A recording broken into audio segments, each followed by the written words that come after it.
पंचम स्कंध तक की कथानकों का रसास्वादन कर चुके हैं। सभी स्कंधों का अपना अलग अलग विषय है। प्रथम स्कंध में अधिकारी निरूपण किया गया, दूसरे स्कंध में कुछ ध्यान धारणा की बातें बताई गई, तीसरे स्कंध का विषय है सर्ग। अत्र सर्ग विसर्गश्च स्थानम पोषणम ऊतयः। सर्ग का तात्पर्य है सृष्टि से। तृतीय स्कंध में सृष्टि की बात बताई गई और चतुर्थ स्कंध में विसर्ग की बात की गई। विसर्ग अर्थात सृष्टि का विस्तार कैसे हुआ। पंचम स्कंद का विषय है स्थानम। स्थानम का तात्पर्य, इसमें भिन्न भिन्न लोकों की चर्चा की गई, पर्वतों की चर्चा की गई, नदियों की चर्चा की गई, भूगोल खगोल और अंतरिक्षों की चर्चा की गई। भिन्न भिन्न लोकों की चर्चा में मर्त्यलोक, नागलोक और स्वर्गलोकों की चर्चा की गई। अंत में नरकों की चर्चा की गई। नरकों की बात सुनते ही महाराजा परीक्षित घबरा गए। महाराजा परीक्षित ने पूछा, गुरुदेव, कैसे व्यक्ति को किस नरक की ओर जाना पड़ता है, आप हमें स्पष्ट करें। नरकों में कैसे कैसे नरक और किस किस नरक में कैसे कैसे लोगों को जाना होता है, ये जानना अत्यंत अनिवार्य है। भगवान शुकदेव ने कहना आरंभ किया, राजन, जो निरपराध जीवों की हत्या कर देता है उसे कुंभी पाक नाम के नरक में एक कराह में तेल खौलाया जाता है और उसमें उसे डुबाया जाता है। वो जीव यातना शरीर पाकर के चिल्लाता रहता है, लेकिन यमदूत उसकी एक भी बात नहीं मानते हैं, उसे यातना देते रहते हैं, नाना प्रकार की यातना। उन यातनाओं को सहते हुए वो चिल्लाता है और कहता है कि अब आगे से ऐसा नहीं होगा।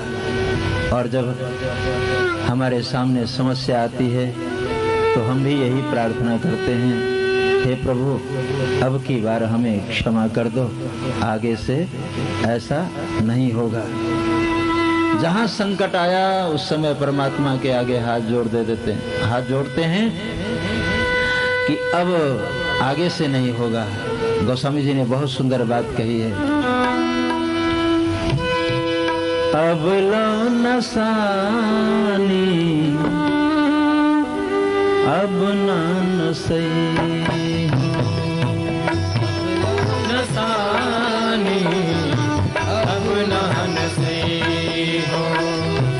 अब लो नसानी अब नान सही हो। अब लो नसानी अब नान से हो। राम कृपा भव निशाशिरानी। राम कृपा भव निशाशिरानी। राम कृपा भव निशाशिरानी। राम कृपा भव निशाशिरानी। जागे फिर न डसे हो। जागे फिर न डसे हो। पायो नाम चारु चिंता मणि। पायो नाम चारु चिंता मणि। उड़ करते खसे हो। अब लो नसानी अब नान सही हो। अब लो नसानी अब नान सही हो। अब लो नसानी राम जय हो। अब नान सही हो। अब लो नसानी राम अब नान सही जीव प्रभु के आगे प्रार्थना करता है, अब लो नशानी अब ना नसई हूं। अब तक जो हुआ सो हुआ, अब नहीं होगा। हे स्वामी एक बार हमें मौका दे। लेकिन ये तब कहता है जब उसके सामने मुसीबत आती है। नरकों की यातना सहते सहते जीव जमदूतों के आगे प्रार्थना करता है कि अब मुझे और न सताओ। लेकिन वो जमदूत उसे दंड देते हैं। अवश्यमेव भुक्तव्यम कृते कर्म शुभाशुभम। दो चार नरकों की बात सुनते ही महाराजा परीक्षित भयभीत हो उठे। कहा, महाराज इससे छूटने का कोई विधान है? कहा है। कौन सा विधान है? कहा, केचिद केवलया भक्त्या वासुदेव परायणा अघं धुन्वन्ति कालसेन निहारामीव भास्करः। कहा, केचिद केवलया भक्त्या वासुदेव परायणा। कलयुग में केवल भक्ति मात्र से ही जय सिया राम जय सिया राम जय सिया राम जय जय सिया राम जय सिया राम जय जय सिया राम जय सिया राम जय जय सिया राम जय सिया राम जय जय सिया राम। लुधियाना वाले को बिठाया गया। जय जय सिया राम जय सिया राम जय जय सिया राम जय सिया राम जय जय सिया राम जय सिया राम जय जय सिया राम जय सिया राम जय जय सिया राम जय सिया राम जय जय सिया राम जय सिया राम जय जय सिया राम जय सिया राम जय जय सिया राम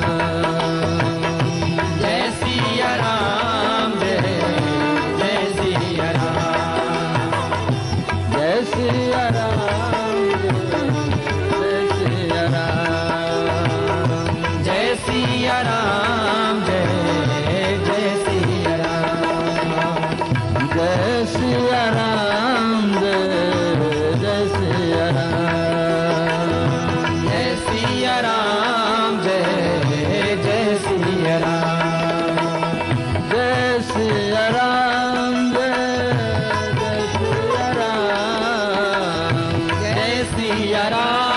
जय जय सिया राम जय सिया राम जय जय सिया राम जय सिया राम जय जय सिया राम जय सिया राम जय सिया राम जय सिया राम जय सिया राम जय सिया राम जय सिया राम जय सिया राम जय सिया राम जय सिया राम जय सिया राम जय सिया राम जय सिया राम जय सिया राम अब लो नसानी अब ना नसे हो अब लो नसानी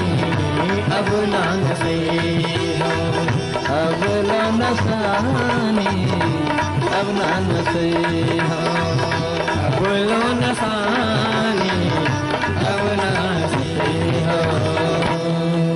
बोले भक्त वत्सल भगवान की जय।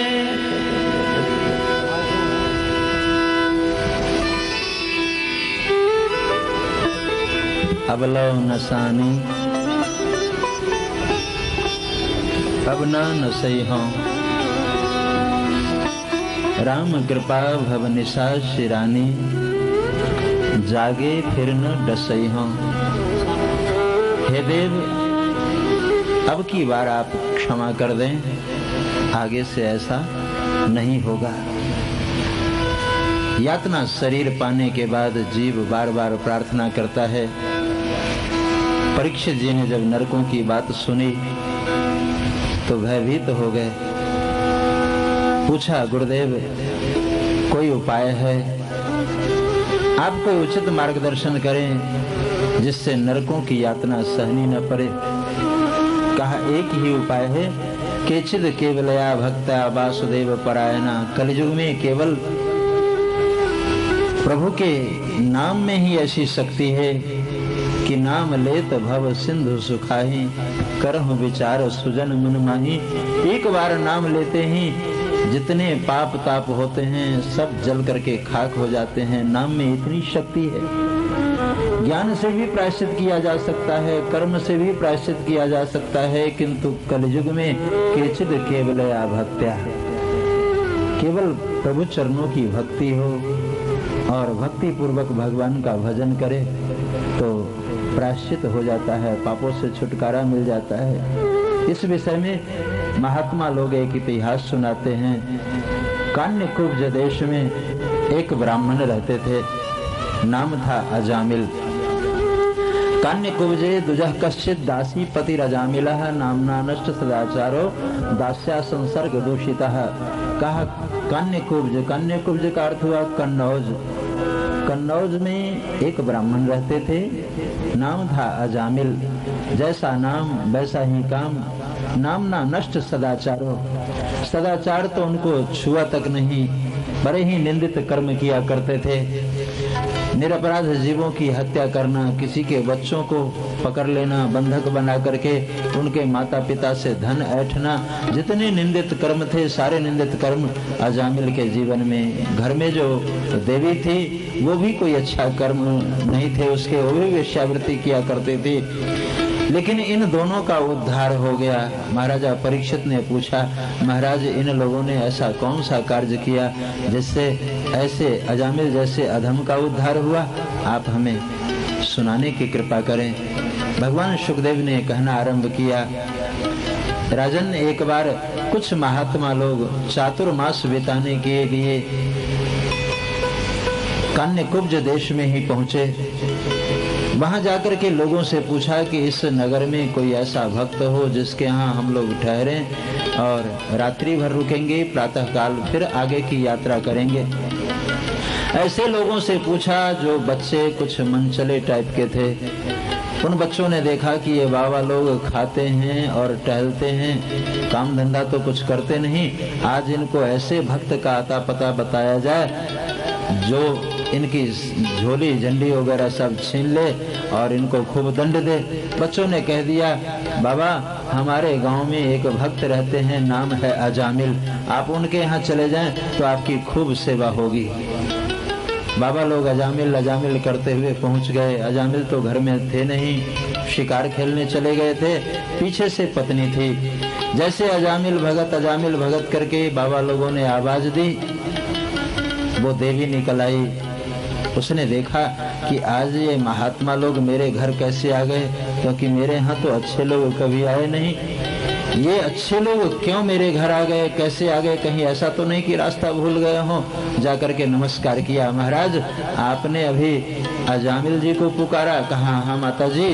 वो अजामिल भगत का घर कौन सा है? जैसे कहा हाँ माता जी, उसके आंखों में अश्रुबिंदु भर आए कि देखो ये संत लोग कितने सीधे हैं। कह रहे हैं माता जी, संतों की भाषा है, माता जी कह करके पुकारते। पूर्व जन्म के कुछ संस्कार उसके बचे हुए थे। उसने कहा महाराज घर तो यही है अजामिल जी का, लेकिन वो भगत नहीं है। आप भगत कहते हैं तो मुझे आश्चर्य लग रहा है। संतों ने कहा माता जी कोई भक्त अपनी बात नहीं सुनाता कि हम भगत हैं। भगत तो भक्ति करता है, भक्ति का ढिढोरा नहीं पीटता, प्रदर्शन नहीं करता। इसलिए आज आप व्यवस्था कर दें और हम लोग आज रुकेंगे, भोजन प्रसाद यहीं बनाएंगे और उसके बाद रात्रि विश्राम करने के पश्चात प्रातः काल यहाँ से किसी दूसरे नगर की ओर जाएंगे। उस देवी ने घर के सामने जो पीपल का वृक्ष था उसके आसपास की सफाई की, गौ के गोबर से लिप दिया, आटा चावल दाल घी इत्यादि ले आकर के रख दिया। महाराज आप भोजन प्रसाद बनाएं। और भोजन प्रसाद बनने लगा, लेकिन वो बार बार दक्षिण दिशा की ओर देखती देवी कि कहीं आज भी किसी हिरन को मार करके लाया, मछलियों को मार के लाया तो ये बाबा लोग सब के सब चले जाएंगे। तो बार बार छत के ऊपर से खड़ी होकर के देखती दक्षिण दिशा की ओर। एक बार जब देख रही थी तो अजामिल जी को आते हुए देखा। अजामिल जी के बल्लम बर्छे में हिरन लटक रहा था, कुछ मछलियां लटक रही थी और एक शियार को भी मार करके वो ला रहे थे पीठ पर लादे हुए। अजामिल जी को दूर से ही देखा, देवी वहां से गई और जाकर के मना किया, देखो महाराज ये तो रोज का आपका काम है, आज मैं अपने घर में इसे नहीं ले जाने दूंगी, क्योंकि आज अपने घर बहुत अच्छे लोग आए हैं, संत लोग आए हैं। यदि आप ये मरे हुए हिरन को, मछलियों को और शियार इत्यादि को ले जाएंगे तो लोग घर में टिकेंगे नहीं, सबके सब भाग जाएंगे। इसलिए मैं आपसे प्रार्थना करती हूँ कि आप इन मुर्दों को फेंक दो। ये मरा हुआ जानवर घर में क्यों लाया जाता है? क्योंकि मरने के बाद तो मुर्दा हो जाता है, और ये तो सबको पता है कि किसी के शरीर से प्राण निकल जाए तो वो मुर्दा है। मनुष्य के शरीर से प्राण निकल जाए मुर्दा, पशु के शरीर से प्राण निकल जाए वो मुर्दा, पक्षी के शरीर से प्राण निकल जाए तो मुर्दा, और मुर्दा शमशान भूमि की ओर ले जाया जाता है। आज उल्टा काम कर रहा है ये जीव। जिस मुर्दे को शमशान भूमि में पहुंचाना चाहिए उस मुर्दे को घर में लाया जा रहा है। और यदि वो मुर्दा घर में लाया गया तो घर क्या बना? शमशान। और कहीं उसको पेट में डाल लिया तो पेट बना कब्रिस्तान। हमारे यहाँ दो ही व्यवस्था है, हिंदुओं के मुर्दे जहाँ जलाए जाते हैं वो शमशान कहलाता है, और मुस्लिम के मुर्दे जहाँ दफनाए जाते हैं उसे कब्रिस्तान कहा गया है। शमशान में भूत प्रेत रहते हैं और कब्रिस्तान में जिन्न रहता है, जिन्न। तो ऐसे वस्तु को घर में क्यों लाए जिस कारण से घर भूतों का डेरा हो जाए? मार पीट, कलह क्लेश, गाली गलौज सब होने लगता है जहाँ जिस घर में मुर्दा आता है। इसलिए अपने घर को पवित्र रखो। आप यदि संकल्प करेंगे तो किसी भी पुरुष की हिम्मत नहीं कि घर में मुर्दा ले आए। अजामिल जी ने जैसे कहा कि देवी मुश्किल से शिकार हाथ लगा है और तू कह रही है फेंक देने के लिए, गुस्से में आकर के उसने देवी को एक थपाक लगाया। लेकिन देवी ने संकल्प किया कि तुम मुझे मार डालो लेकिन आज मैं अपने घर में मुर्दा नहीं ले जाने दूंगी। क्या मतलब? ये देवियां अगर संकल्प करें कि हम अपने घर को शमशान नहीं बनने देंगे, मुर्दा नहीं आने देंगे, तो किसी देवता की हिम्मत नहीं कि घर में मुर्दा ले आए। लेकिन कुछ देवियां भी चटोर होती हैं, चटोरता के कारण ही अपराध होता है। एक चटोर देवी की कथा सुनाऊं। एक देवी बहुत चटोर थी। जब पति ऑफिस चले जाते तो पीछे से खूब कचौरी छानती रोज। किसी पड़ोसी ने शिकायत कर दी, उसके पति से कह दिया, बंधु आप जब ऑफिस जाते हैं तो पीछे से आपके घर से छनन मनन की आवाज आती रहती है, खूब पकवान छनता है। उसे आश्चर्य हुआ कि मुझे तो सूखी रोटी खिला करके विदा कर देती है और ये पीछे से कचौड़ियाँ, ये सब कई तरह के पकवान छनते हैं। आज देखो आधे रास्ते से वापस आ गए। उस दिन कहा छुट्टी कर लेंगे, ऑफिस नहीं जाएंगे। जब वापस आए तो इधर कचौड़ियाँ छन रही थी खूब। पति महोदय को जैसे आते हुए देखा तो पदचाप सुनते ही वो सावधान हो गई, आज ऑफिस नहीं गए क्या? वो आश्चर्यचकित होकर के देख रही है, क्या बात है, वापस चले आए, आज ऑफिस नहीं गए। तब तक उसने प्रश्न कर दिया, ये क्या बात है, ये कचौरियां क्यों छन रही है आज? अब क्या बहाना बना है? तो उसे बहाना मिल गया कहा महाराज आपके ऑफिस जाते ही मैं पंडित जी के यहाँ गई नमस्कार करने, तो पंडित जी ने एक व्रत बता दिया। कहा देवी कौन सा व्रत? कहा आज जो है वो ढल का चौथ है। ढल का चौथ क्या होता है? कहा एक कचौरी बनाऊंगी, कचौड़ियाँ, और इसको छप्पर के ऊपर फेंकूंगी और ऊपर से जब वो ढलक करके आए, लुढ़क करके आए तो उसे खाऊंगी। इस व्रत का नाम है ढल का चौथ। अब पति महोदय भी कम नहीं थे। पति महोदय ने देखा कि ये बहाना बना रही है और व्रत भी अपने मन से बना रही है। ढल का चौथ का नाम तो आज तक हमने सुना नहीं, तो ये ढल का चौथ कह रही है। पति महोदय एक लंबा सा बांस ले लिए और चढ़ गए छप्पर के ऊपर, और उस बांस को लगे बांधने की। कचौरी जब ढलक करके आए तब तो खाएगी। अब वो बांस जब बांधते हुए देखा पति महोदय को, तो देवी ने सोचा कि सारी योजनाओं के ऊपर पानी फिर रहा है, अब तो कचौरी फेंकूंगी तो अटक जाएगा, वो तो फिर खाऊंगी कैसे। वो पति महोदय बांस बांध रहे थे, उधर से झल्लाती हुई आई, चिल्लाती हुई आई। पंडितों का माथा खराब, कभी कहता है कुछ, कभी कहता है कुछ, कभी कहता है कुछ। पति महोदय जो बांस बांध रहे थे पीछे मुड़ के देखा, देवी क्या बात है, क्यों चिल्ला रही हो?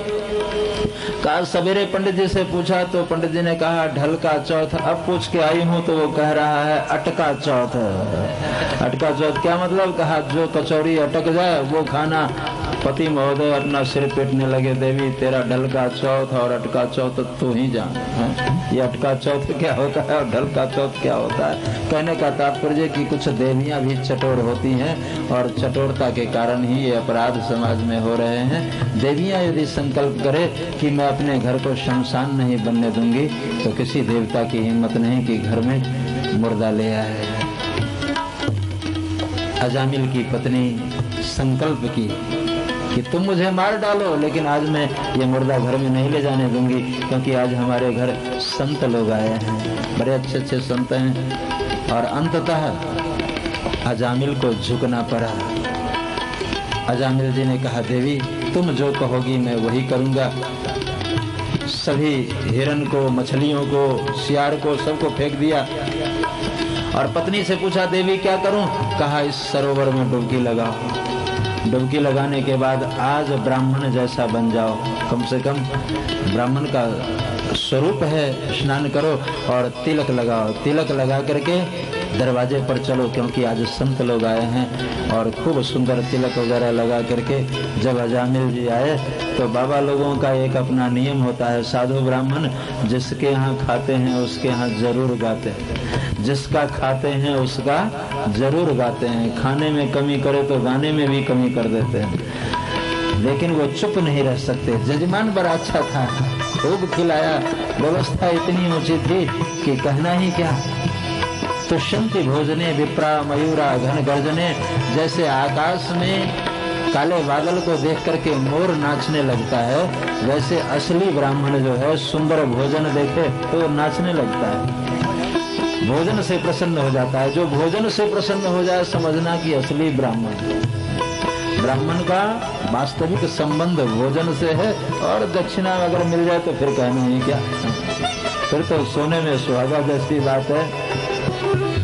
अब बाबा लोगों ने देखा कि अजामिल आए हैं तिलक लगाए हुए, तो अजामिल के यहाँ भोजन किया था, इसलिए सत्संग में खूब प्रशंसा की। महाराज जैसा सुना था वैसा ही पाया। अजामिल भगत का तो क्या कहना, बड़े सेवा परायण हैं और धर्मिष्ठ हैं। खूब अजामिल की प्रशंसा की तो अजामिल के आंखों में अश्रुबिंद भर आए। अजामिल जी ने सोचा कि देखो ये बाबा लोग मेरी प्रशंसा कर रहे हैं। चरणों से लिपट करके अजामिल जी रो पड़े, महाराज आप मेरी प्रशंसा कर रहे हैं। ऐसा कोई भी निंदित कर्म नहीं जो अपने जीवन में हमने न किया हो। न निंदितम कर्म तदस्ति लोके सहस्र सोयम नमया विधाई सोहम विपाका वसरे मुकुंद क्रंदामिशम प्रत्यगतस्ते वाग्रे। कहा न निंदितम कर्म तदस्ति लोके सहस्र सोयम नमया विधाई, इस जग में ऐसा कोई भी निंदित कर्म नहीं जो हमने न किया हो। और आप हमें धार्मिक कह रहे हैं, धर्मिष्ठ कह रहे हैं, ये सुन के मुझे आश्चर्य लग रहा है। और आप जैसे माता जी कहते हैं वो भी वेश्यावृत्ति का काम करती है। बाबा लोग एक दूसरे के कान के नजदीक अपना मुख ले गए, भाई गलत जगह आ गए, अब क्या करें। कहा आसन बांधो और भागो यहाँ से। सभी लोग आसन बांध करके और जैसे चलने लगे तो अजामिल जी और अजामिल की पत्नी दोनों चरण पकड़ लिए। हम लोग अधम जरूर हैं, लेकिन जाते जाते हम लोगों के उद्धार का कोई उपाय तो बता दो। बाबा लोगों ने कहा कि संतान कितने हैं? अजामिल जी ने कहा 9 संतान है घर में। तब तक देवी बोल गई 10वां आने वाला है। कहा जो 10वां आने वाला है उसका नाम नारायण रखना। बाबा लोगों ने कहा इसी के माध्यम से तुम्हारा उद्धार हो जाएगा, नारायण नाम रखना।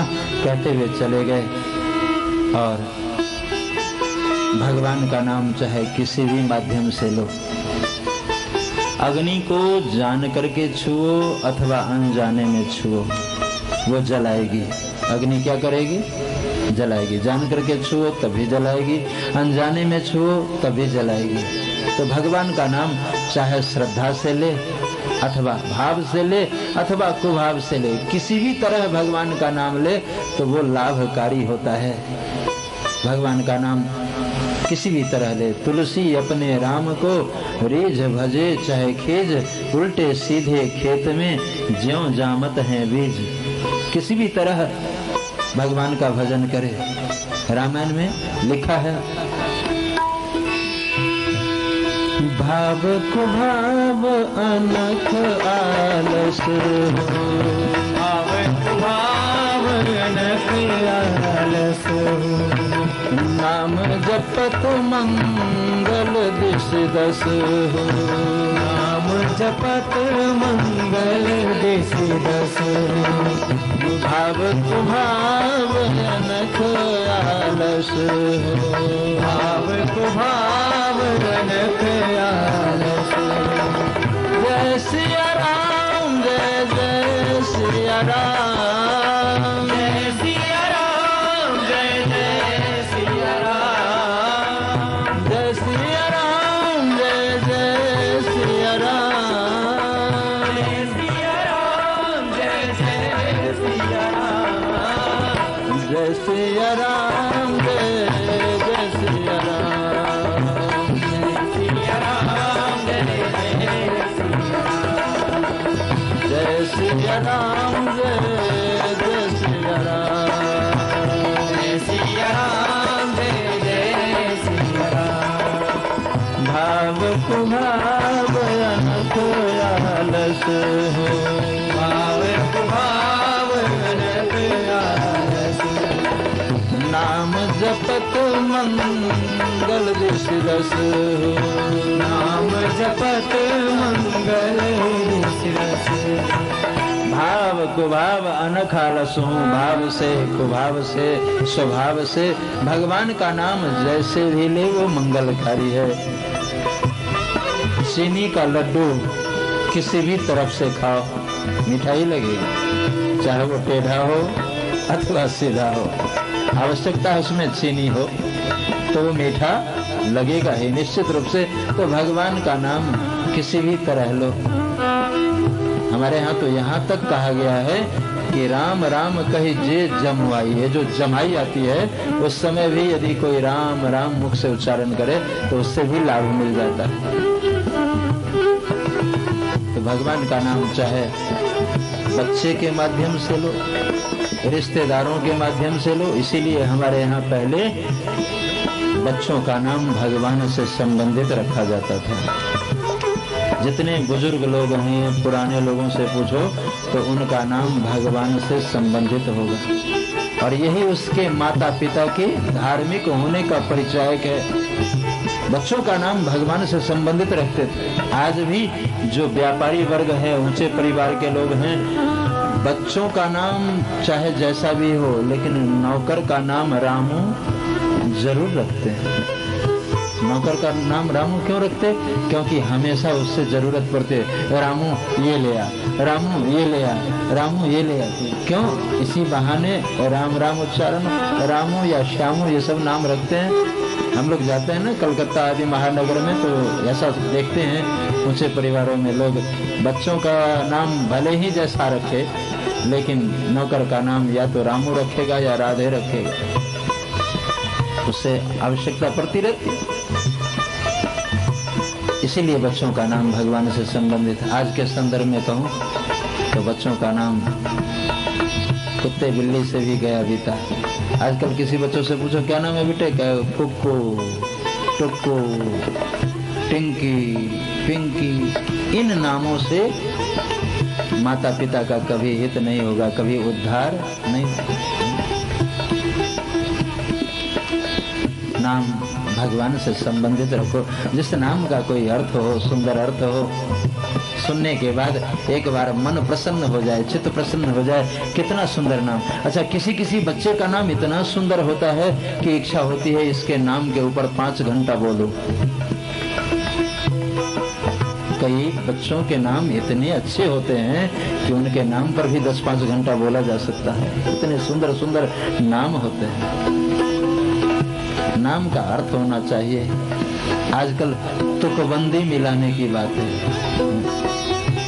और नाम का अर्थ हो या ना हो लेकिन मिलता जुलता नाम हो।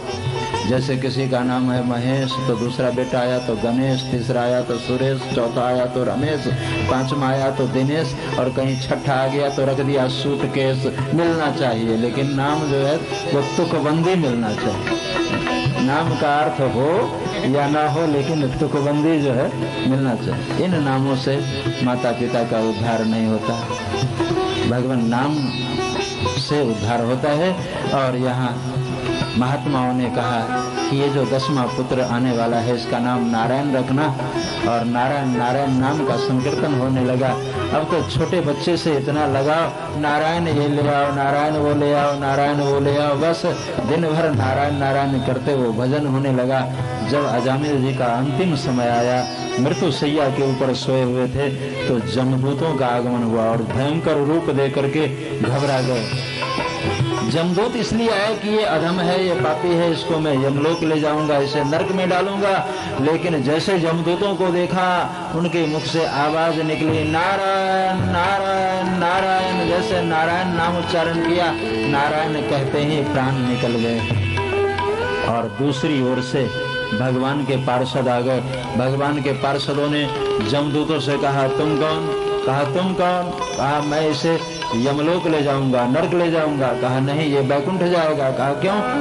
कहा, ये पापी है। कहा, ये पुण्यात्मा है। और दोनों में तू मैं शुरू हुआ। भगवान के पार्षदों ने जमदूतों की खूब पिटाई की।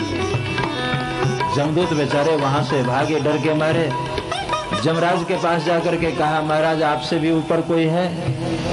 यमराज ने कहा, भगवान है। कहा, तो महाराज आप मुझे बताएं कि कैसे लोगों को लाना चाहिए, कैसे लोगों को नहीं लाना चाहिए। कहा, क्यों?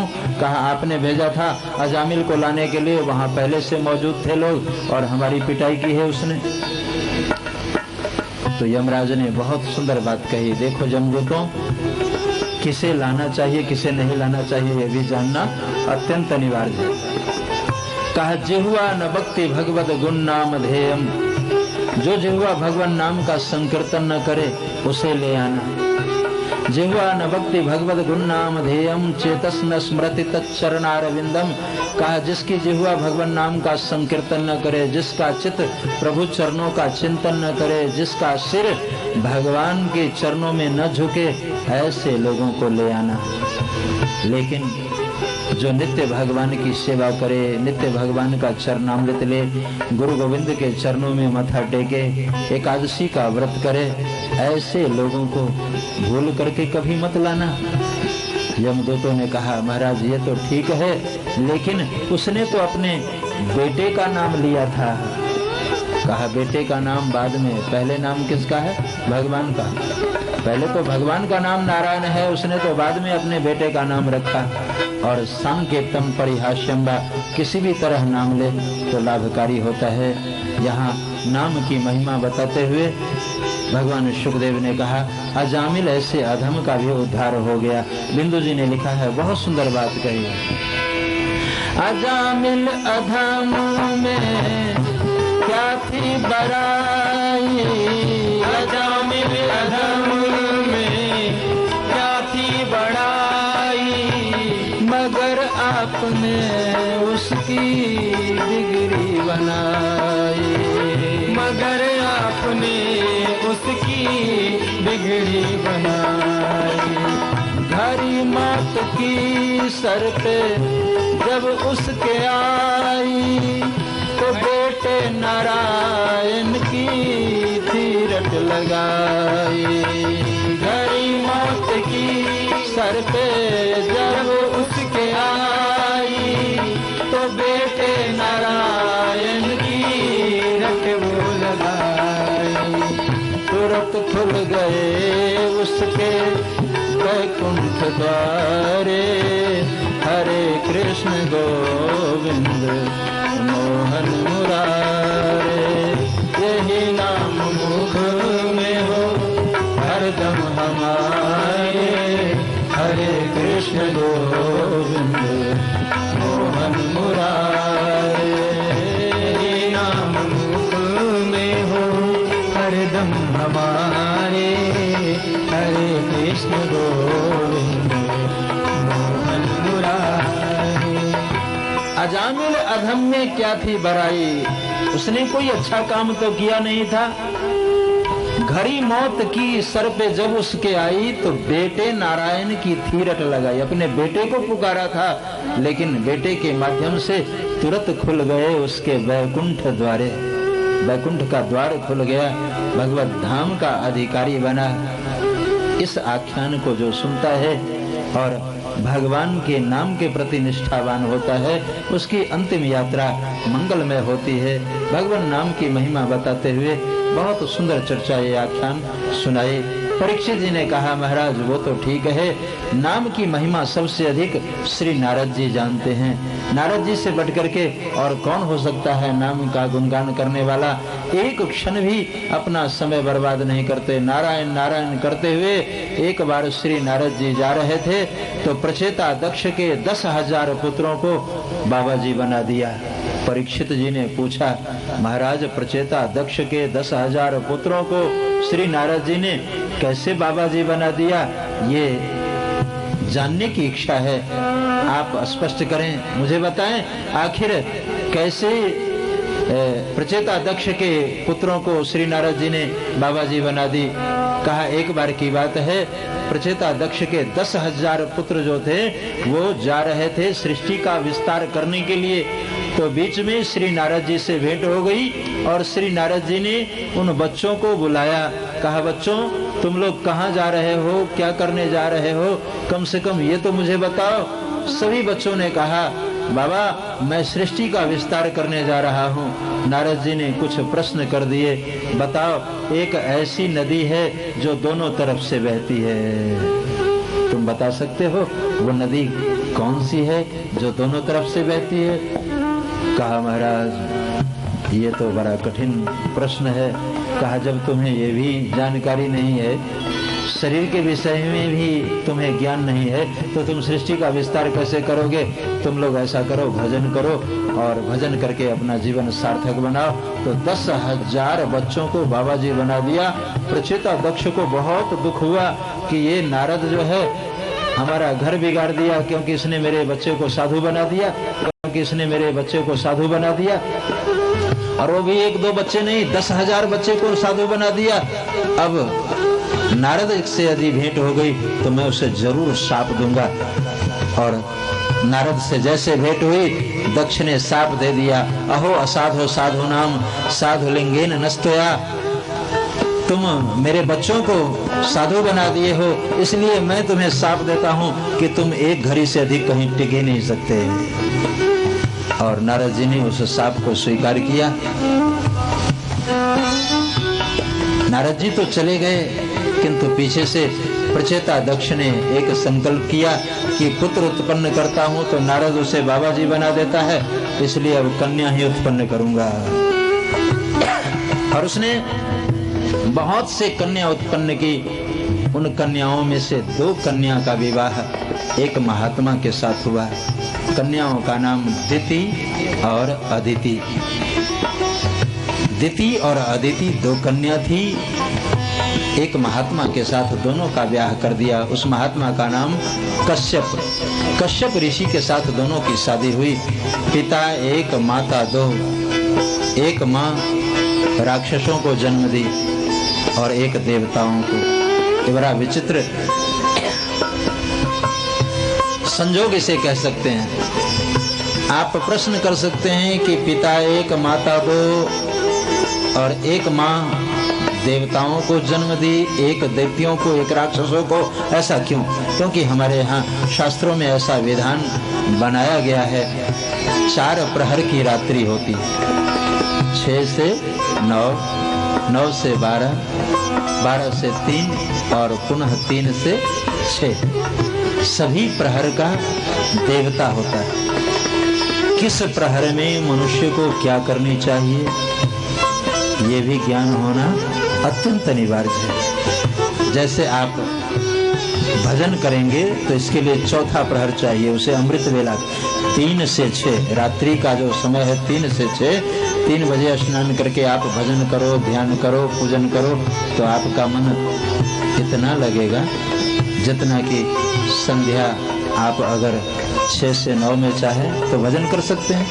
6 से 9 का भी समय जो है भजन करने का है, लेकिन 9 से 12 का समय जो है ये भजन के लिए नहीं माना गया है। गोधूली बेला में आप भजन कर सकते हैं। संसार सुख के लिए भी एक विधान बनाया गया है। कश्यप ऋषि गोधूली बेला में भजन कर रहे थे और उसी समय दिति जो है पुत्र की इच्छा लेकर के पहुंची। महाराज कश्यप ने कहा कि देवी, ये जो बेला है वो बेला ठीक नहीं है, इसमें संतान यदि तुम्हें होंगे तो राक्षस पैदा लेंगे। दिति नहीं मानी, इसलिए दिति के यहाँ राक्षस संतान हुए और अदिति के यहाँ देवता हुए। यद्यपि दोनों भाई भाई थे, लेकिन दोनों भाई में बनती नहीं थी, क्योंकि दोनों की वृत्ति अलग थी। एक की वृत्ति आसुरी थी और एक की वृत्ति दैवी थी। जो देवता थे वो तो शांत प्रकृति के थे और जो दैत्य थे, जो राक्षस थे, वो अशांत प्रकृति के थे। बात बात में विवाद करना, बात बात में झगड़ा झंझट करना, ये दैत्यों का एक स्वरूप सा हो गया। एक बार दैत्यों को जब पता चला कि देवताओं को शाप हो गया है तो दैत्य स्वर्ग लोक के ऊपर हावी हो गए।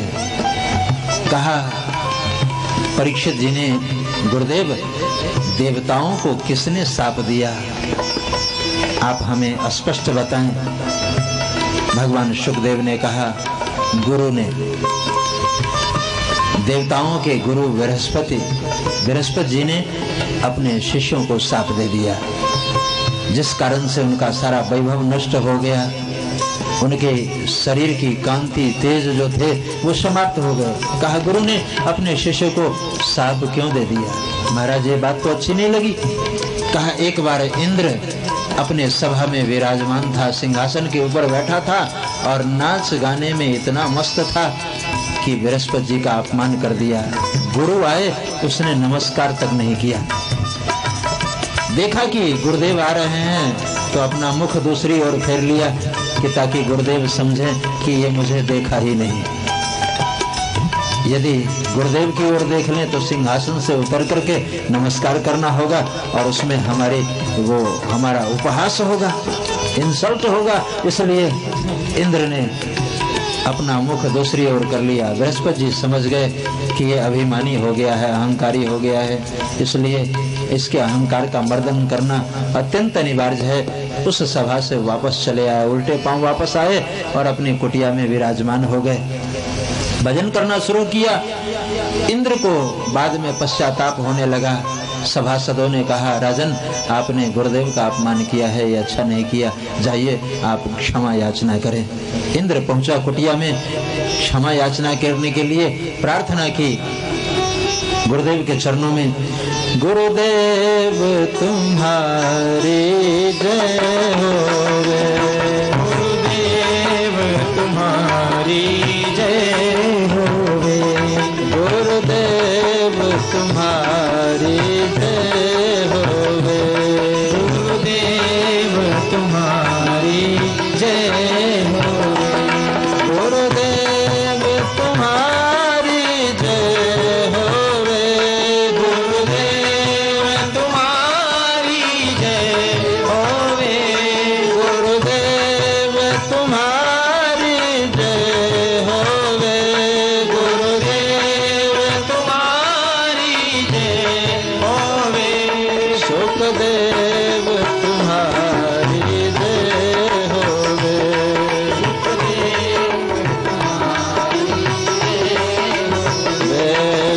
सुखदेव तुम्हारी जय होवे, सुखदेव तुम्हारी जय होवे, गुरुदेव तुम्हारी जय होवे,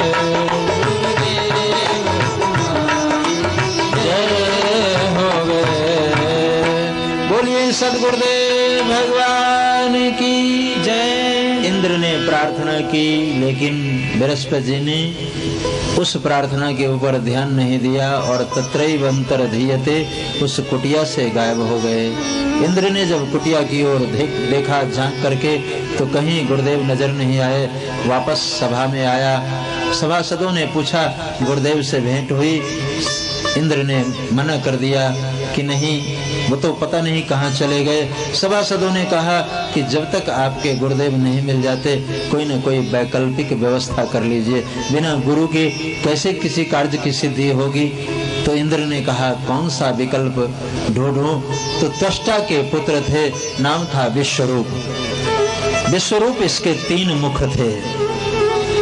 त्वष्टा के जो पुत्र थे उसका नाम विश्वरूप। विश्वरूप का तात्पर्य आज के संदर्भ में कहूं तो आप उसे नेता कह सकते हैं। विश्वरूप को आप नेता की उपमा दे सकते हैं। एक मुख से वेद मंत्र का उच्चारण कर लेता था, एक मुख से अमृत का पान कर लेता था और एक मुख से दैत्यों की सभा में जाकर के सुरापान भी कर लेता था विश्वरूप। ये 3 मुख थे। जैसे नेता लोग कोई भी पार्टी आई तो उसके तरफ लुढ़क गए कि आप, मैं तो आपका हूं, और जहां दूसरी आई तो फिर दूसरे की ओर लुढ़क गए कि नहीं नहीं मैं तो आपका हूं।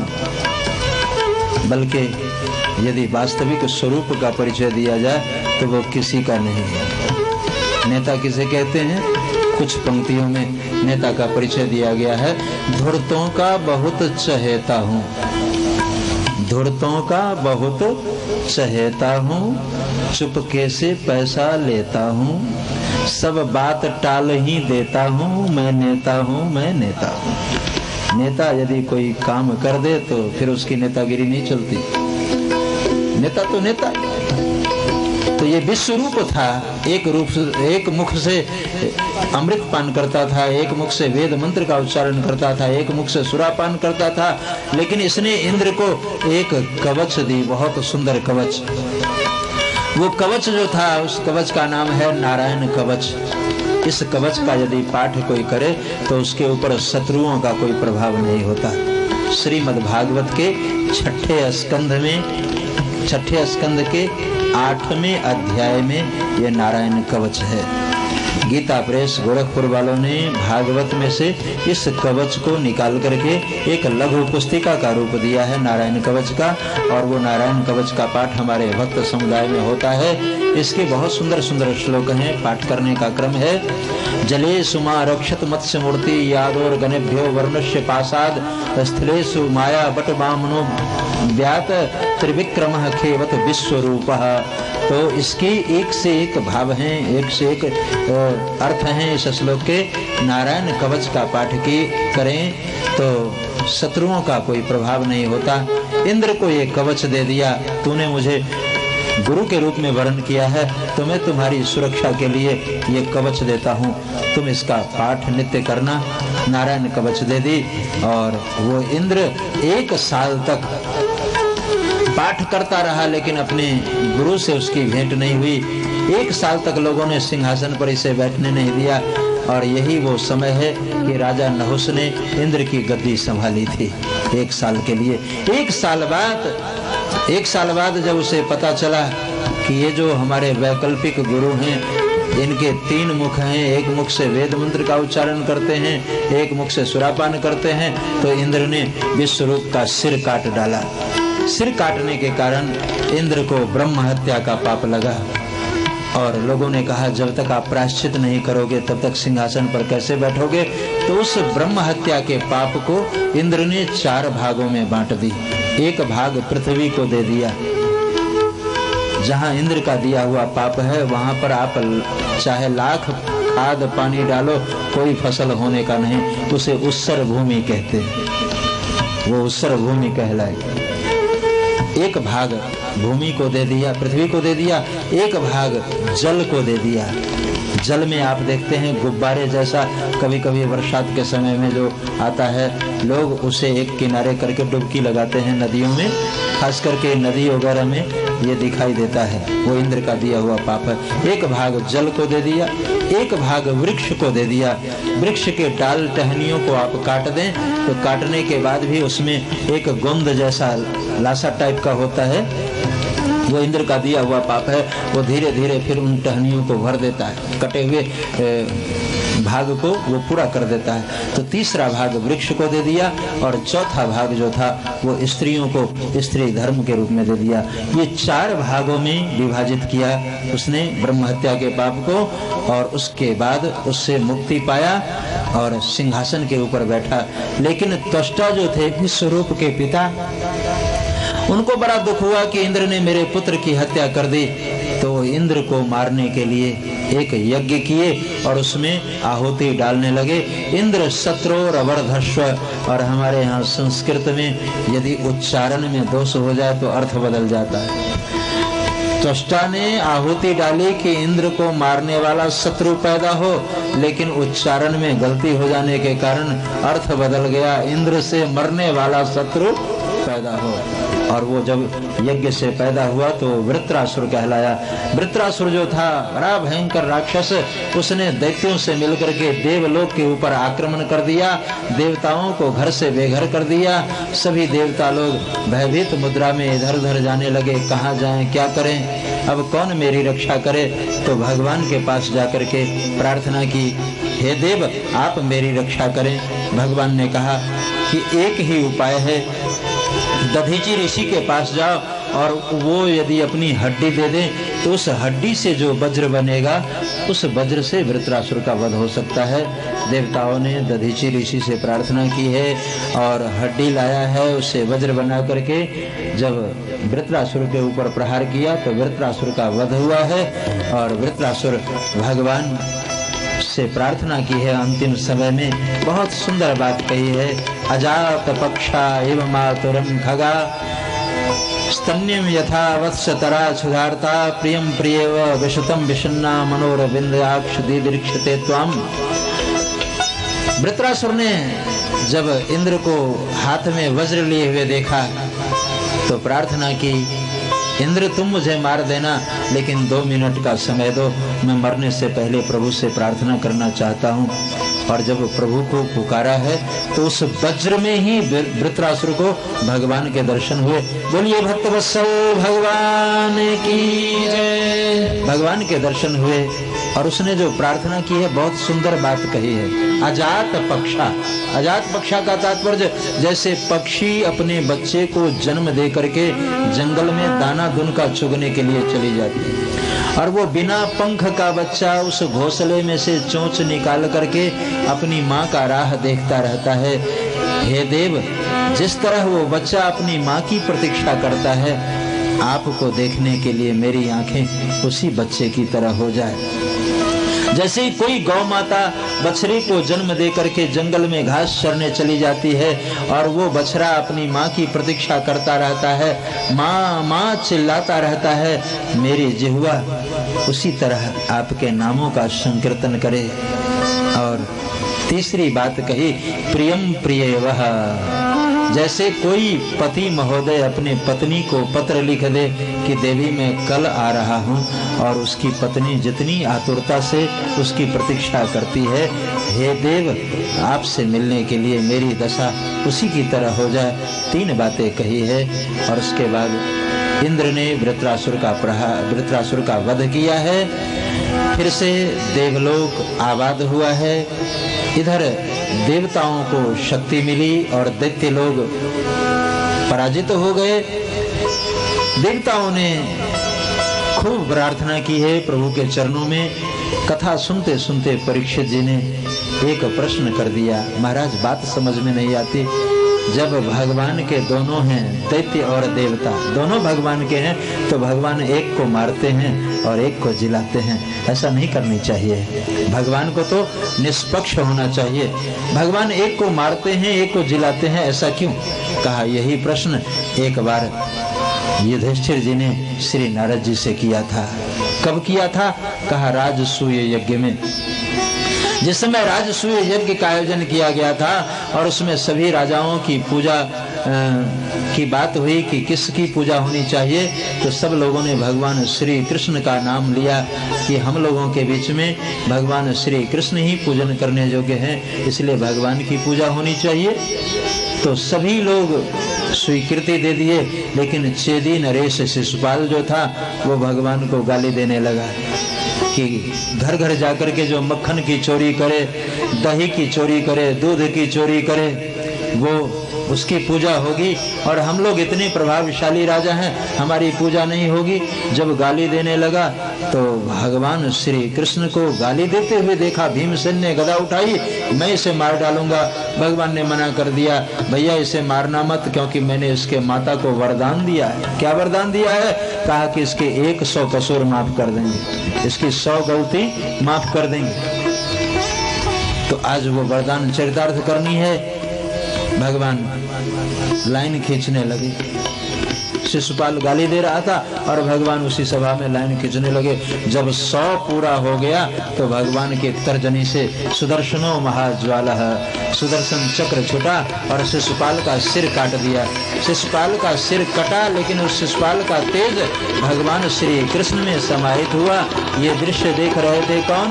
श्री युधिष्ठिर जी। युधिष्ठिर जी ने नारद जी से पूछा कि इतनी गाली देने वाला, लेकिन उसको भी ये श्री कृष्ण अपने में मिला लिया, ऐसा क्यों? ये कौन है? कहा ये भगवान का ही है, द्वारपाल। पहले जन्म में जय और विजय था। ब्राह्मणों ने शाप दिया तो 3 जन्म राक्षस होने का शाप दिया। पहले जन्म में हिरण्याक्ष और हिरण्यकश्यपु बना, दूसरे जन्म में रावण और कुंभकर्ण बना, तीसरे जन्म में शिशुपाल और दंतवक्र बना। पहले जन्म में भगवान ने 12 रूप धारण करके हिरण्याक्ष का वध किया और नरसिंह रूप धारण करके हिरण्यकश्यपु का वध किया। प्रहलाद जी की रक्षा करने के लिए परीक्षित जी ने प्रार्थना कर दी, गुरुदेव मैं प्रहलाद जी का चरित्र सुनना चाहता हूँ, क्योंकि राक्षस खानदान में ये भक्त का जन्म कैसे हो गया, आप हमें स्पष्ट करके बताएं। भगवान सुखदेव ने कहना आरंभ किया, देखो राजन, हिरण्याक्ष के मरने के बाद हिरण्यकश्यपु भगवान से द्रोह करने लगा और उसने घोषणा कर दी कि मैं ही भगवान हूँ, मैं ही ईश्वर हूँ, जिस किसी को पूजा करनी हो मेरी पूजा करे। महात्मा लोग जो भगवान नाम का संकीर्तन करते थे उनके ऊपर प्रतिबंध लगा दिया कि कीर्तन करनी हो तो ये नारायण नाम का कीर्तन छोड़ो और हमारा नाम लिया करो। नारायण नारायण नाम का संकीर्तन किया करते थे महात्मा लोग। श्रीमन नारायण नारायण नारायण नारायण नारायण नारायण, श्रीमन नारायण नारायण नारायण, श्रीमन नारायण नारायण नारायण, लक्ष्मी नारायण नारायण नारायण, लक्ष्मी नारायण नारायण नारायण, लक्ष्मी नारायण नारायण नारायण, लक्ष्मी नारायण नारायण नारायण, गोविंद नारायण नारायण नारायण, गोविंद नारायण नारायण नारायण, बद्री नारायण नारायण नारायण, बद्री नारायण नारायण नारायण, श्रीमन नारायण नारायण नारायण, श्रीमन नारायण नारायण नारायण। बोले लक्ष्मी नारायण भगवान की। महात्मा लोग जब नारायण नारायण नाम का संकीर्तन करते थे तो हिरण्यकश्यपु को अच्छा नहीं लगा। हिरण्यकश्यपु ने कहा, हे महात्माओं, अगर नाम संकीर्तन करना हो तो हमारा नाम लिया करो। मैं ही भगवान हूँ, मैं ही ईश्वर हूँ, कोई विष्णु नहीं है, कोई नारायण नहीं है, सिर्फ मैं ही नारायण हूँ। और एक बार फिर कहना चाहेंगे इस व्यासासन से कि यदि कोई कहे कि मैं ही ईश्वर हूँ, मैं ही नारायण हूँ, तो समझना ये हिरण्यकश्यपु के खानदान का है, ये रावण के खानदान का है, ये कंस के खानदान का है। ये हिरण्यकश्यपु घोषणा कर दिया कि मैं ही भगवान हूँ। आज भी कोई नाम लेना नहीं चाहता, कोई अपने बच्चे का नाम रावण नहीं रखता, हिरण्यकश्यपु नहीं रखता। कहाँ गए ये भगवान लोग?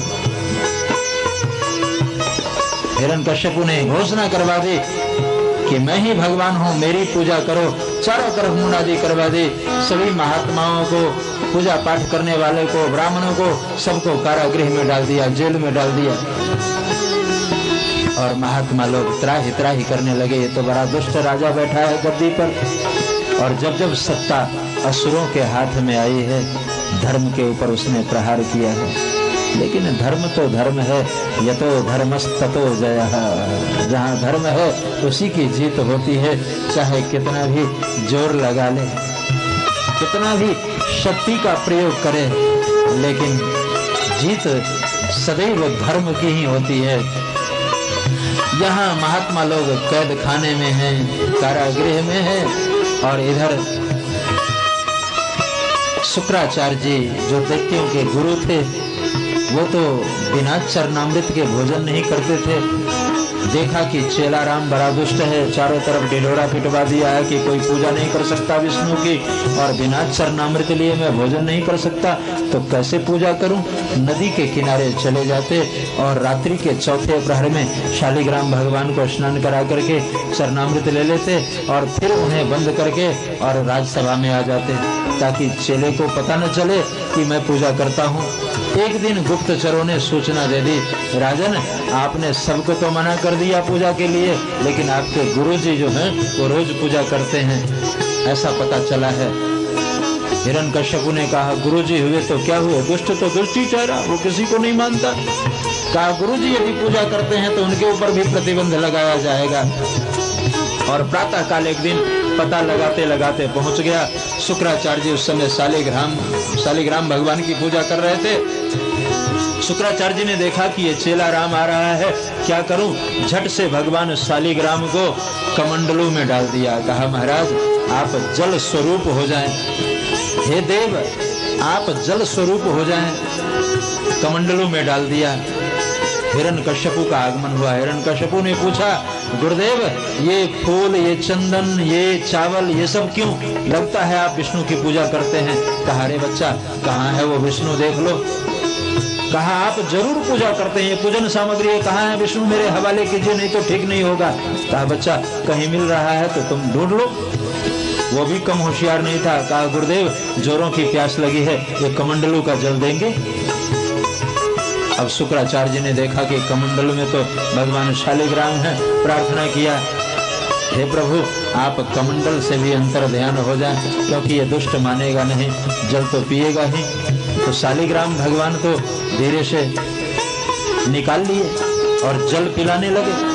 तो वो जल जब पिलाया तो वो शालिग्राम भगवान उसमें विराजमान थे। वो क्या बना? चरणामृत। और उस चरणामृत के पी जाने के कारण इस हिरण्यकश्यपु के यहाँ महाभागवत परम संत श्री प्रहलाद जी का प्रादुर्भाव हुआ। बोले प्रहलाद जी महाराज की जय। जब प्रहलाद जी का प्रादुर्भाव हुआ तो प्रहलाद जी की जिह्वा कीर्तन करने लगी। जन्म लेते ही कीर्तन शुरू कर दिया, नारायण नाम का संकीर्तन।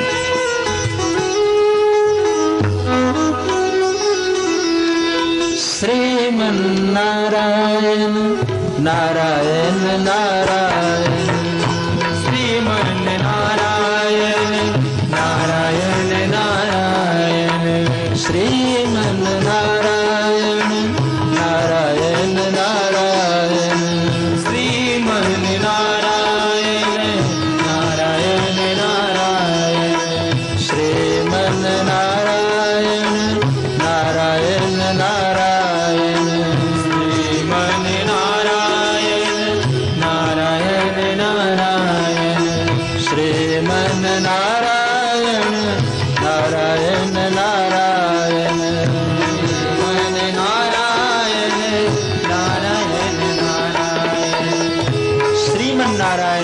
श्रीमन नारायण की ध्वनि आने लगी। हिरण्यकश्यप ने सुना और कुपित हो गया। प्रहलाद, ये तुम्हारे चाचा का हत्यारा है, ये नारायण, इसी ने तुम्हारे चाचा की हत्या की थी, इसलिए उसका नाम मत ले। नाम लेना हो तो हमारा नाम ले। हमारा नाम लेकर के तुम जो है गुणगान कर सकते हो, ध्यान कर सकते हो, सारे काम मेरे नाम के माध्यम से हो तो अच्छा। प्रहलाद जी की तो जन्मजात संस्कार, वो नारायण नारायण नाम का संकीर्तन करने लगे। हिरण्यकश्यप ने देखा कि ऐसे तो नहीं मानेगा, इसे किसी अच्छे स्कूल में भर्ती करा दें। तो अध्यापकों को बुला करके कहा, ये हमारा पुत्र है प्रहलाद, युवराज है, इसे इतनी ऊंची शिक्षा देना कि ये नारायण का नाम भूल जाए।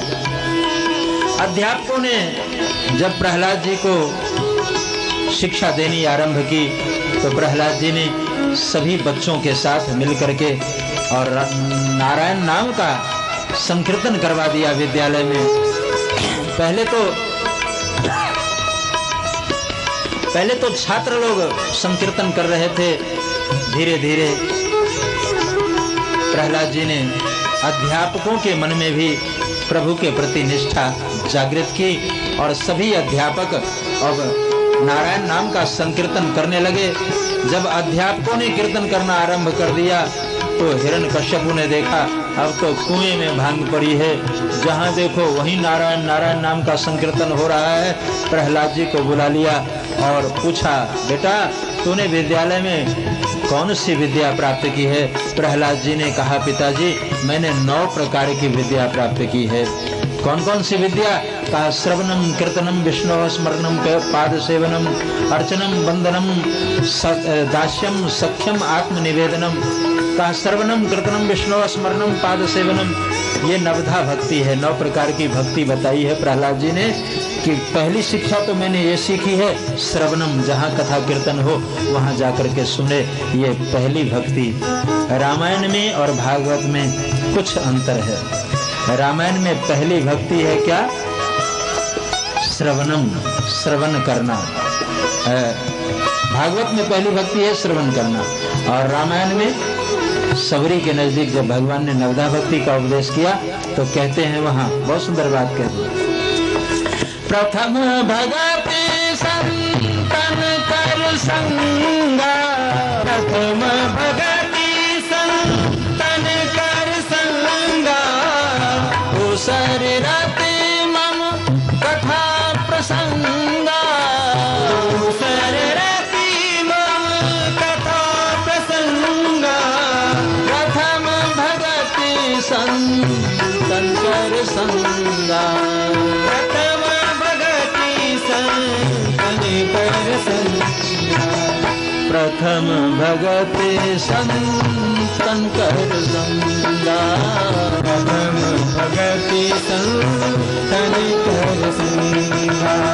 प्रथम भगति संतन कर संगा, प्रथम भगति संतन कर संगा। प्रथम भगति संतन कर संगा। संत का संग यदि वैचारिक दृष्टि डालें तो दोनों बात एक जैसी है।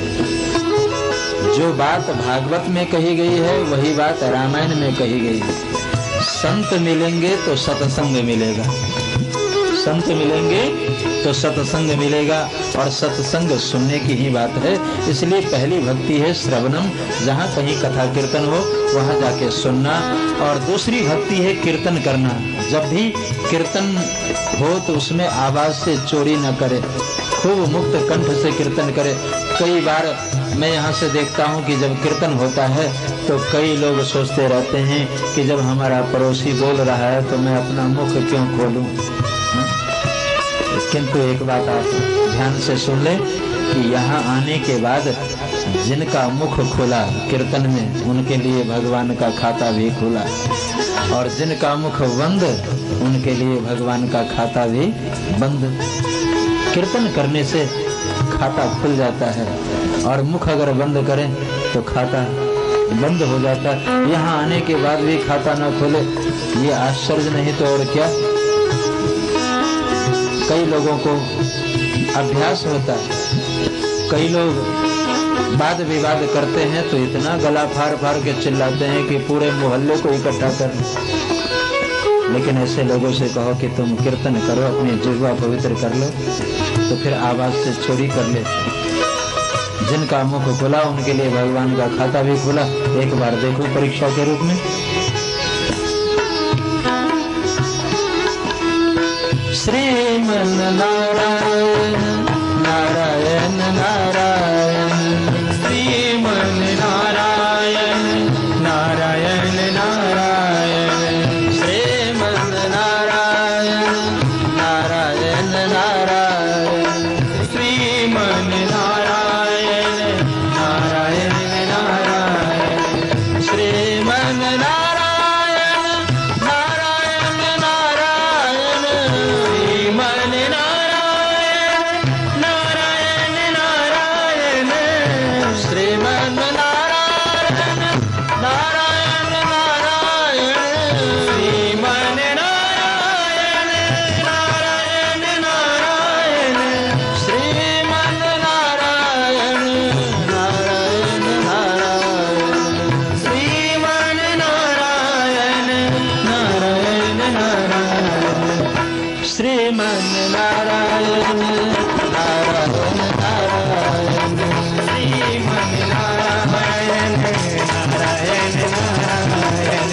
श्रीमन नारायण नारायण नारायण, श्रीमन नारायण नारायण नारायण, श्रीमन नारायण नारायण नारायण, श्रीमन नारायण नारायण नारायण, श्रीमन नारायण नारायण नारायण, श्रीमन नारायण नारायण, श्रीमन नारायण नारायण नारायण, श्रीमन नारायण नारायण नारायण, श्रीमन नारायण नारायण नारायण।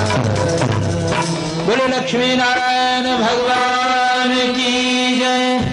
नारायण नाम का संकीर्तन करने से रोम रोम रोमांचित हो जाता है, हृदय की सारी ग्रंथियां खुल जाती है, मन बड़ा ही पवित्र होता है। इसलिए कीर्तन में आवाज से चोरी नहीं करनी चाहिए। दूसरी भक्ति, तीसरी भक्ति है विष्णु स्मरणम, भगवान का स्मरण करे। चौथी भक्ति है उनकी सेवा करे। पांचवी भक्ति है अर्चनम, अर्चा पूजा करे। और छठी है बंदनम, बंदन करे। सातवीं भक्ति है दास्यम, दास्य भाव रखे कि भगवान हमारे स्वामी हैं और हम भगवान के सेवक हैं। आठवीं भक्ति है सख्यम, भगवान हमारे मित्र हैं, हम भगवान के मित्र हैं। और नौवीं भक्ति है आत्मनिवेदनम, अपने आप को प्रभु के चरणों में अर्पित कर दे। पिताजी, हमने 9 प्रकार की भक्ति सीखी है, 9 प्रकार की विद्याएं प्राप्त की है। हिरण्यकश्यपु को गुस्सा आया और जल्लादों को बुला करके कहा, ले जाओ इस दुष्ट को और पर्वत के शिखर से नीचे फेंक देना, न रहे बांस न बजेगी बांसुरी। और 2 जल्लाद जो हैं प्रहलाद जी को पकड़ लिए, ले गए पहाड़ के ऊपर और ऊपर जाकर के कहा, किसी से मिलना है, किसी से बात करनी है? कहा, मुझे तो एक से ही मिलना है, नारायण से, और मेरी जिह्वा नारायण नाम का ही संकीर्तन करेगी। पर्वत के शिखर से नीचे फेंक दिया। जाको राखे साइयां, मार सके नहीं कोई, बाला न बांका कर सके, जो जग बैरी हो। शिखर से फेंका, पर्वतों की चोटियों पर से गिराया भी गया और सुलाया कंटकों पर जिस्म सारा सी गया। विष का प्याला भी हलाहल का पिलाया पी गया, मौत से हर तौर लड़कर भक्त बालक जी गया। जल्लाद अभी वापस नहीं आए थे और प्रहलाद जी वहां से चलते बने। राजमहल आ रहे थे तो रास्ते में एक दृश्य देखा। कुम्हार लोग मिट्टी का बर्तन लगा चुके थे, उसमें अग्नि लगा दिया था और चारों तरफ बैठ करके कीर्तन कर रहे थे। प्रहलाद जी ने आकर के पूछा, भाई तुम लोग कौन हो और ये नारायण नारायण नाम का संकीर्तन क्यों कर रहे हो? कहा, जुवराज, हम लोग मिट्टी का बर्तन बनाते हैं, उसे पकाते हैं, बाजार में बेचते हैं और उससे जो धन मिलता है उससे परिवार का भरण पोषण करते हैं। लेकिन आज हम लोगों से एक गलती हो गई। क्या गलती हो गई? कहा जब हम लोग ये मिट्टी का बर्तन लगा रहे थे, भूल से इसमें एक बिल्ली का बच्चा घुस गया और मैंने अग्नि लगा दी। अब हम लोग प्रभु से प्रार्थना करते हैं कि किसी तरह उस बच्चे की रक्षा हो जाए तो भगवान की कृपा होगी। प्रहलाद जी ने कहा कि मेरे पिताजी का नाम ले लो, रक्षा हो जाएगी। कुम्हारों ने कहा कि युवराज, आपके पिताजी किसी को मार तो सकते हैं, जिलाने का सामर्थ्य हिरण्यकश्यप में नहीं है। जिसमें जिलाने की भी शक्ति है, मारने की भी शक्ति है, उस परमात्मा को हम लोग याद कर रहे हैं, नारायण को याद कर रहे हैं। प्रहलाद जी ने कहा तुम्हें विश्वास है कि वो बिल्ली का बच्चा बच जाएगा? कहा मुझे अपने प्रभु के ऊपर भरोसा है। कहा तो मेरे सामने ये आवा खोली जाए, मैं देखना चाहता हूँ। यदि वो बच्चा बच गया तो मैं तुम्हारा साथ दूंगा, यदि वो मर गया तो मैं तुम्हें मृत्यु दंड दिलवाऊंगा। और आरत के चित रहे न चेतु, आरता अवस्था में उन कुंभकारों ने भगवान को याद किया। प्रातःकालीन वेला जब प्रहलाद जी के सामने वो आवा खोला गया तो सारे बर्तन पक चुके थे, एक ही बर्तन कच्चा था जिसमें बिल्ली का बच्चा था। जैसे बिल्ली के बच्चे की रोने की आवाज आई, बिल्ली वहीं पर थी, अपने बच्चे को मुख में दबा करके और वहां से भागी। ये दृश्य देखा प्रहलाद जी ने। प्रहलाद जी का विश्वास और बढ़ गया कि जब अग्नि उस बिल्ली के बच्चे को नहीं जलाई तो हमारा कोई क्या बिगाड़ सकता है। और कुम्हारों को साथ लेकर के एक विशाल टोली और कीर्तन करते हुए प्रभात फेरी निकालने लगे नगर में। चारों तरफ सुबह सुबह उठ करके और कीर्तन होता था और कई नगरों में प्रभात फेरी निकाली जाती है। सुबह सुबह कुछ कीर्तन मंडलियां ढोलक, हारमोनियम, मजीरा आदि लेकर के भगवान नाम का संकीर्तन तो करते हैं, मोहल्ले में सबको जगाते हैं और सुबह सुबह प्रभु का नाम संकीर्तन की ध्वनि यदि कानों में सुनाई दे तो फिर रोम रोम पवित्र हो जाता है। कानों में आवाज सुनाई दे, जीवन धन्य हो जाता है। आप सोए हुए हैं और आपके मोहल्ले से कोई निकले सुबह सुबह और इस मंत्र का गान करे,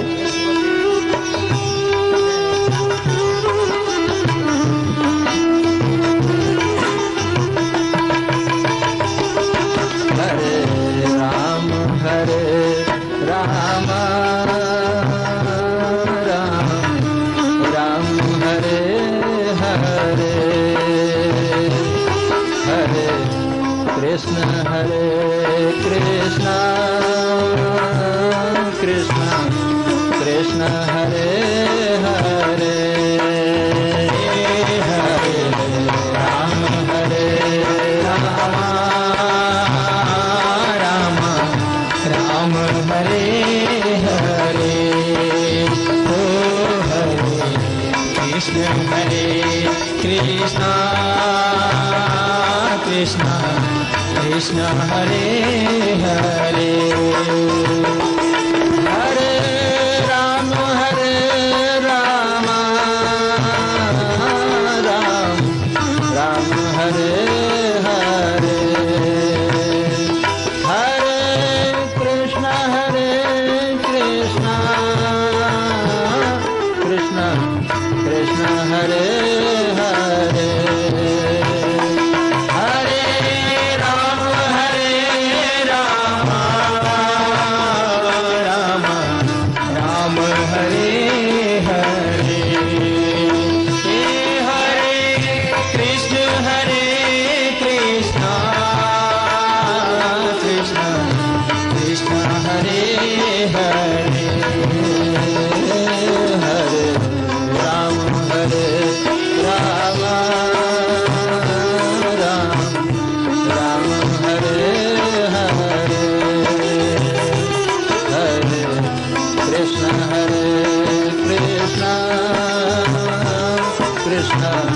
कृष्ण हरे हरे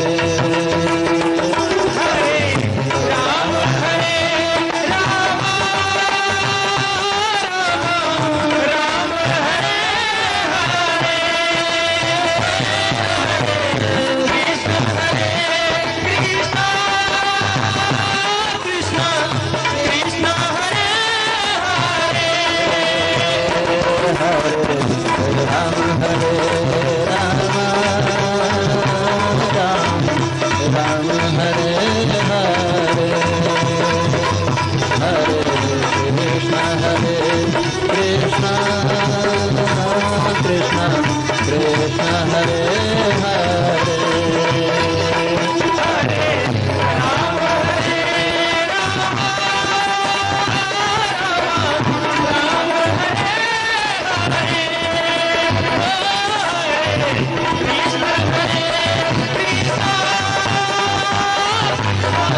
कृष्ण हरे हरे राम हरे राम राम राम हरे हरे हरे कृष्ण कृष्ण कृष्ण हरे हरे। बोले भक्तवत्सल भगवान की जय। प्रातःकालीन वेला में, अमृत वेला में, सुबह सुबह यदि कानों में ये ध्वनि आए तो सारा दिन मंगलमय ढंग से बीतता है। जो कभी कीर्तन नहीं करते हैं, जिनका मन पूजा पाठ में न हो, वो भी एक बार सुन लेते हैं तो उनका हित होता है। इसलिए हमारे यहाँ एक प्रभात फेरी का विधान है। खास करके ये व्यवस्था होनी चाहिए हर एक नगर में, हर मोहल्ले में एक ऐसी टोली होनी चाहिए जो सुबह सुबह उठे, 4:30 बजे उठे और हारमोनियम ढोलक वगैरह लेकर के इस नाम का संकीर्तन करते हुए चले। जग देरी डाल दी। राम कहने पर छुरी नंगी जिगर के पार थी, हाथ में माला फिरे तो हथकड़ी तैयार थी। हरि भजन गाने के बदले जेल की दीवार थी, कीर्तन करने के बदले कंठ पे तलवार थी। इतनी प्रतिकूलता, फिर भी इस साधक ने भगवान का नाम नहीं छोड़ा। आज आपसे किसी ने पूछा आज सुबह भजन किया, तो आप उत्तर देते हैं नहीं। क्यों नहीं किया? कहा मूड खराब हो। अंग्रेजी का एक शब्द है, कह देते हैं मूड खराब। किसने मूड खराब किया? कहा परिवार के लोगों ने सवेरे सवेरे डांट दिया, धुतकार दिया, फटकार दिया, इसलिए भजन में मन नहीं लगा। आपके सामने एक रुकावट आई और आपने भजन करना बंद कर दिया। लेकिन भक्तों के सामने देखिए, राम कहने पर छुरी नंगी जिगर के पार थी, हाथ में माला फिरे तो हथकड़ी तैयार थी। हरि भजन गाने के बदले जेल की दीवार थी और कीर्तन करने के बदले कंठ पे तलवार थी। फिर भी कीर्तन करना बंद नहीं किया। अपनी यात्रा में, अपने संकल्प में बिल्कुल दृढ़ थे प्रहलाद जी। प्रहलाद जी को कारागृह में बंद कर दिया, भोजन देना बंद कर दिया। लक्ष्मी जी ने स्वयं आकर के भगवान की आज्ञा पा करके प्रहलाद जी को भोजन कराया।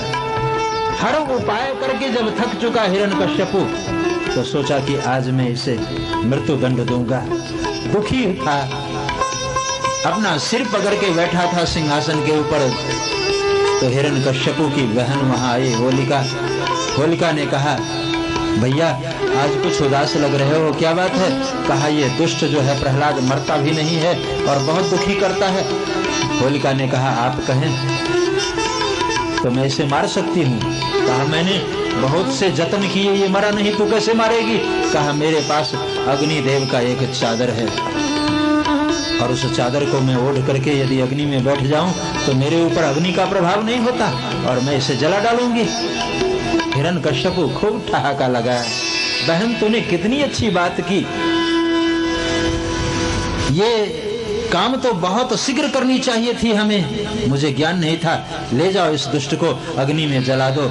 एक व्यवस्था की गई और प्रहलाद जी का हाथ पकड़ लिया। होलिका ने, छोटी अवस्था थी, 5 साल की अवस्था। प्रहलाद जी ने पूछा बुआ जी कहाँ ले जा रही हो? कहा ले जा रही हूँ, चल मेरे साथ। और ले गई, गोद में बिठा लिया, गोद में बिठाया। कहा बुआ जी इस चारों तरफ तो ये जंगल है, ये झंखार हैं, इसमें हम लोग क्या कर रहे हैं? कहा तुम आंखें बंद करके बैठ जाओ। और प्रहलाद जी ने जैसे आंखें बंद की, होलिका ने संकेत कर दिया आग लगा दो। चादर ओढ़ रखी थी, प्रहलाद जी ने आंखें बंद की और अपने परमात्मा को याद किया। परिणाम क्या हुआ? होलिका को आग ने पहले बिठाया गोद में, होलिका ने हरि के प्यारे को उठाया गोद में, भक्त ने भी इस कदर आसन जमाया गोद में, दौड़ कर बैकुंठ से भगवान आया गोद में। तो प्रहलाद जी की जगह कौन आ गए? भगवान बैठ गए उसके गोद में। जैसे अग्नि प्रज्वलित हुई, आग लगा दी गई, तो अग्नि प्रज्वलित यहाँ हो रही है और प्रहलाद जी वहां कीर्तन कर रहे हैं, हरे राम राम राम हरे हरे, हरे कृष्ण कृष्ण कृष्ण कृष्ण हरे हरे,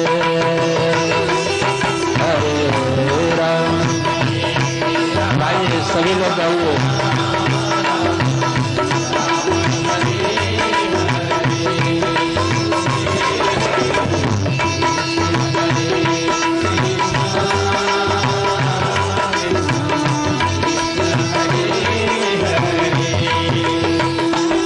हरे राम राम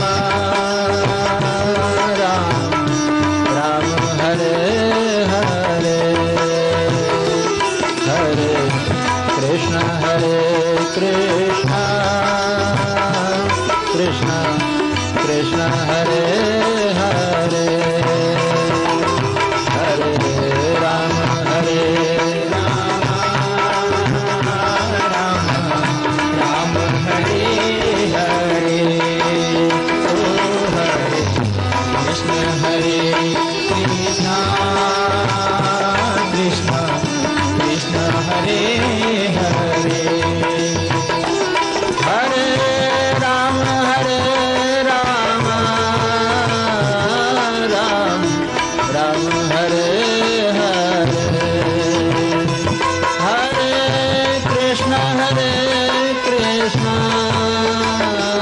कृष्ण कृष्ण हरे हरे, हरे राम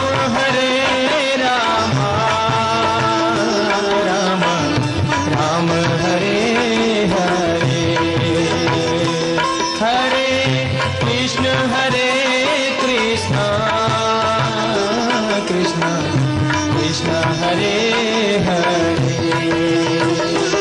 हरे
राम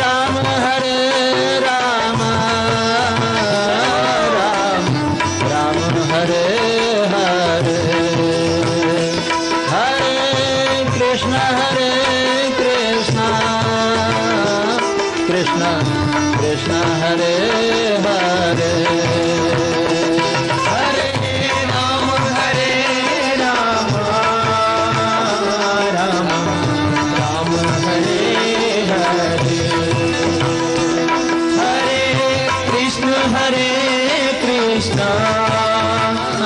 कृष्ण हरे हरे राम हरे राम राम राम हरे हरे हरे कृष्ण कृष्ण कृष्ण हरे हरे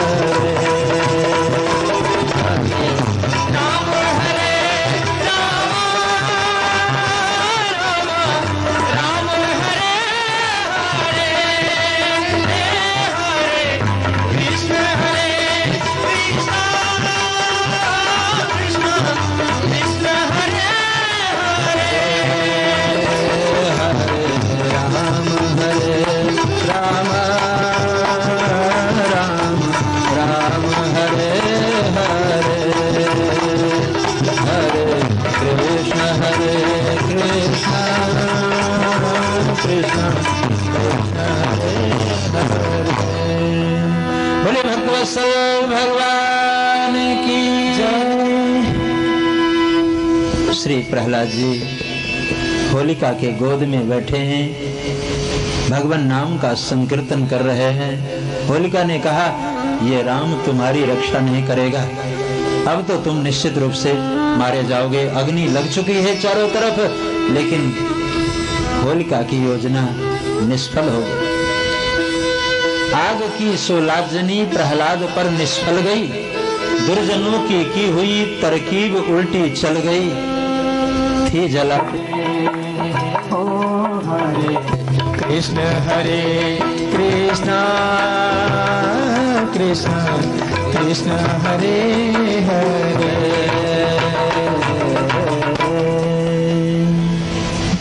श्री प्रहलाद जी भगवान नाम का संकीर्तन कर रहे थे।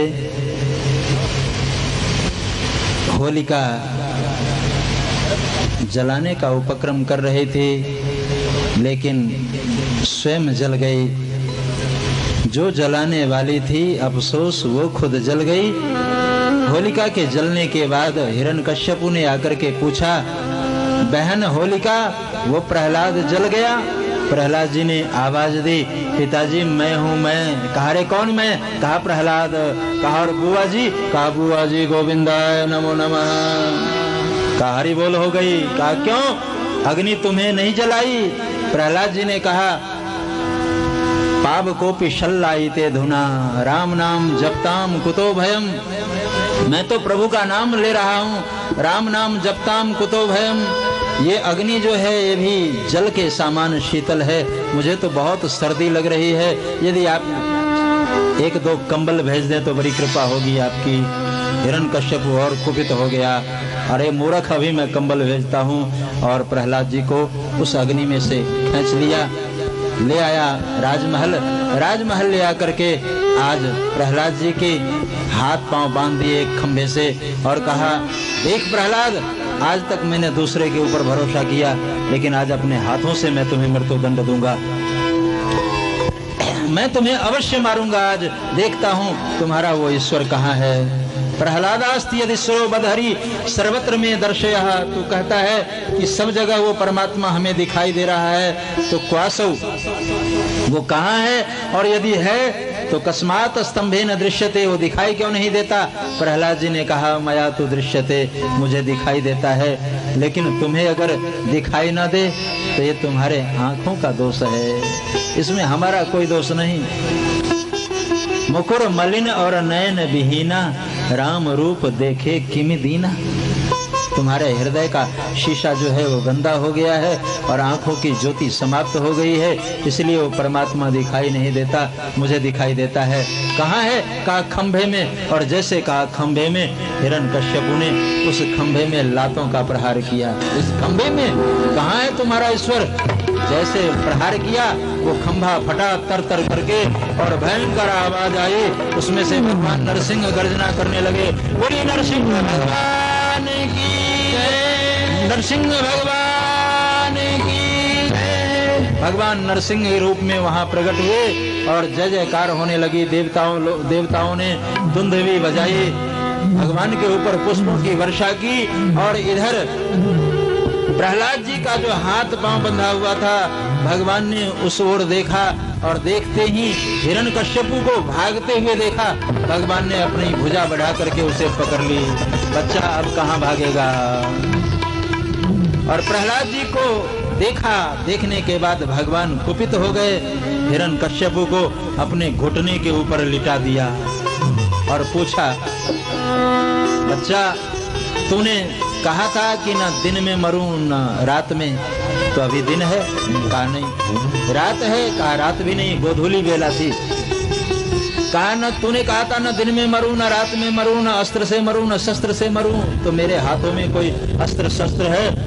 हिरण्यकश्यपु ने कहा, हे स्वामी, आपके हाथों में कोई शस्त्र तो नहीं है, लेकिन आपके नाखून जो हैं वो किसी शस्त्र से कम नहीं है, बड़े भयंकर हैं, इससे मुझे डर लगता है।